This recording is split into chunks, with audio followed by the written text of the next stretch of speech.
नमस्कार दोस्तों, मैं अश्विनी कुमार अपने चैनल में स्वागत करता हूं। दोस्तों, हाल ही में फिर सुप्रीम कोर्ट में एक रिट गई है आरक्षण। हमारे देश में आरक्षण इतना बड़ा मुद्दा बन चुका है वह और राजनीतिक मुद्दा है। वो समय समय अनुसार हवा लेता रहता है। उसको सरकार हवा देती है, सरकार के नेता हवा देते हैं, सारी राजनीतिक क्षेत्रीय पार्टियां, राष्ट्रीय पार्टियां हवा देती रहती हैं। आखिर क्यों? उसके साथ साथ समाज के जो लोग हैं आरक्षण की तरह तरह की बातें करते हैं, क्योंकि हमारे देश में सबसे पहले तो ये मौलिक अधिकार है और संवैधानिक अधिकार है आरक्षण। लेकिन इसमें बातें दो तरह छिड़ती हैं। एक तो आरक्षण नहीं होना चाहिए तो आर्थिक आधार पर होना चाहिए। तो मैं एक बार फिर, मैंने इसके पहले भी एक अपना वीडियो बनाया था, कुछ बात की थी, लेकिन आज फिर मैं इस विषय में बात करूंगा।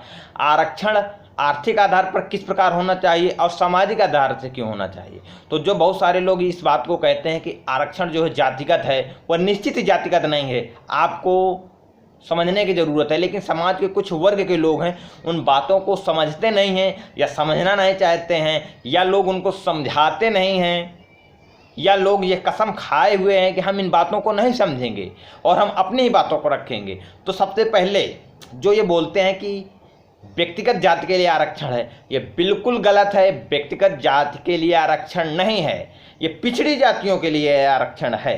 तो पिछड़ी जातियां एक क्राइटेरिया है, उसके अंदर सब क्राइटेरिया में सब कास्ट आती है। यानी ओबीसी पिछड़ी जाति एक क्राइटेरिया है। फिर इस क्राइटेरिया में आने वाली कौन कौन सी जातियां हैं, आरक्षण उनको है।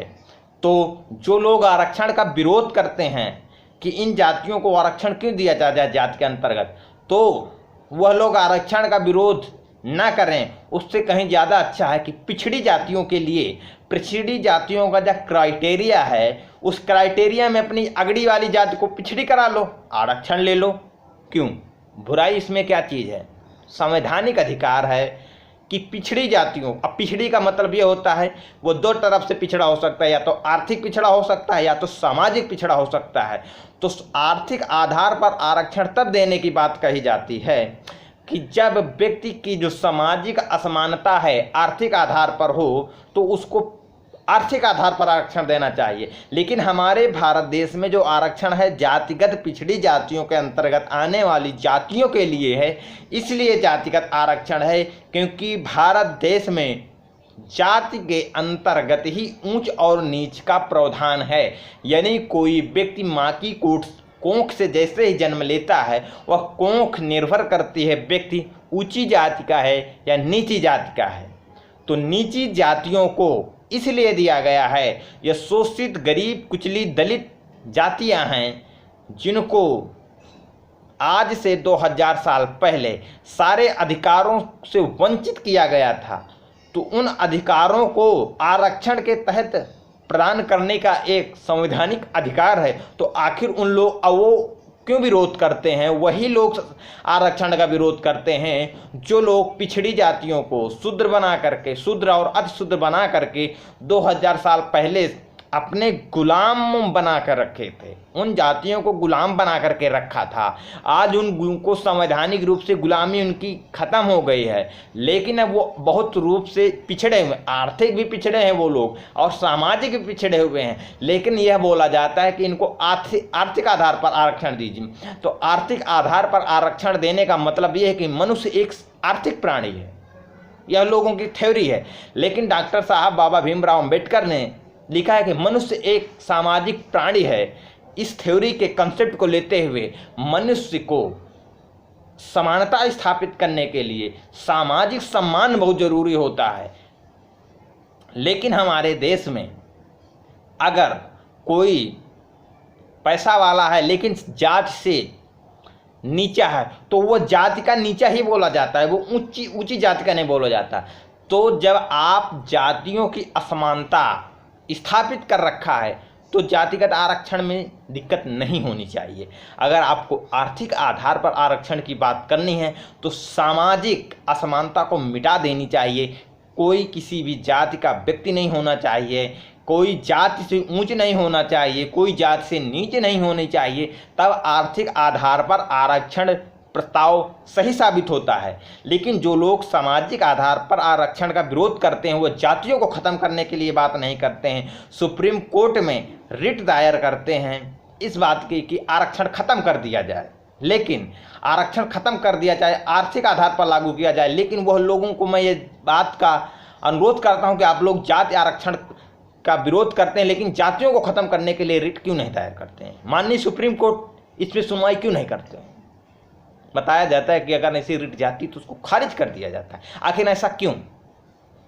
अगर आर्थिक आधार पर आरक्षण का प्रावधान करना है तो मंदिर में जातिगत भेदभाव नहीं होना चाहिए, घोड़ी चढ़ने में किसी नीच जाति के आदमी को नहीं रोकना चाहिए। लेकिन भारत देश की इतनी बेशर्मी है कि हद पार कर चुके हैं उच्च जाति के लोग कि सबसे पहले तो समाज को 2000 साल से गुलाम बनाया, संवैधानिक अधिकार उनको प्राप्त हो रहे हैं आरक्षण के तहत, तो बोलते हैं कि इनको आर्थिक आरक्षण मिलना चाहिए, सामाजिक जाति के हिसाब से नहीं। तो जब आप आर्थिक आधार पर आरक्षण की बात करते हैं तो आप सामाजिक आधार पर सम्मान कैसे देते हैं?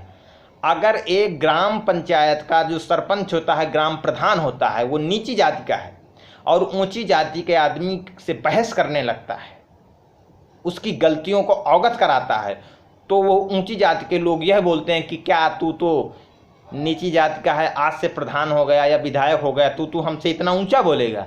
यानी उसके ऊंचे पद को भी रिस्पेक्ट नहीं दिया जाता उसकी जाति के अनुसार और उसको जाति को टारगेट किया जाता है। तो क्या ये आरक्षण गलत है? आप खुद नहीं सुधार करना चाहते हैं और आर्थिक आधार पर बार बार आर्थिक आधार पर बात होती है।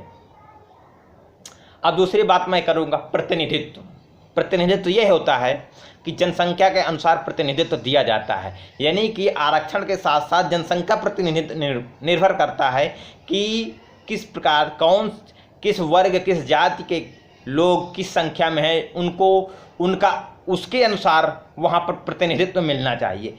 लेकिन वहाँ पर भी लोग विरोध करते हैं, इसी के लिए जाति जनगणना कराने की सिफारिश की जाती है, लोग उसका कोई समर्थन नहीं करता। लेकिन लोग बोलते हैं, जो इन बातों को मुद्दा उठाते हैं तो बोलते हैं कि ये जातिवादी हैं। तो मैं इसकी बात बताऊंगा कि ओबीसी SC ST का जो आरक्षण है 49.5% है, यानी पूरे भारत देश में जो जातियों का डिवाइडेशन है, जनरल OBC SC ST, तो OBC SC ST पूरी भारत देश की जनसंख्या में 85% है, जनरल जातियों की कैटेगरी में आने वाले 15% है। अब 49% रिजर्व कर दिया गया OBC SC ST के लिए, यानी कि 85%, या ये कहा जाए कि 85 लोगों के बीच में 49 रोटियां हैं खाने के लिए। 85 लोगों के बीच में 49 रोटियां खाने के लिए हैं, वो रोटियां खाएंगे। लेकिन 15% लोगों के बीच में 50.5% रोटियां हैं, और वो जो 50.5% रोटियां हैं 15% के लोगों के बीच में, वह इतना रोटियां खा रहे हैं फिर भी पेट उनका नहीं छक रहा है, और वह यह बात कहते हैं कि आरक्षण नहीं होना चाहिए। तो क्या ये गलत है या सही है?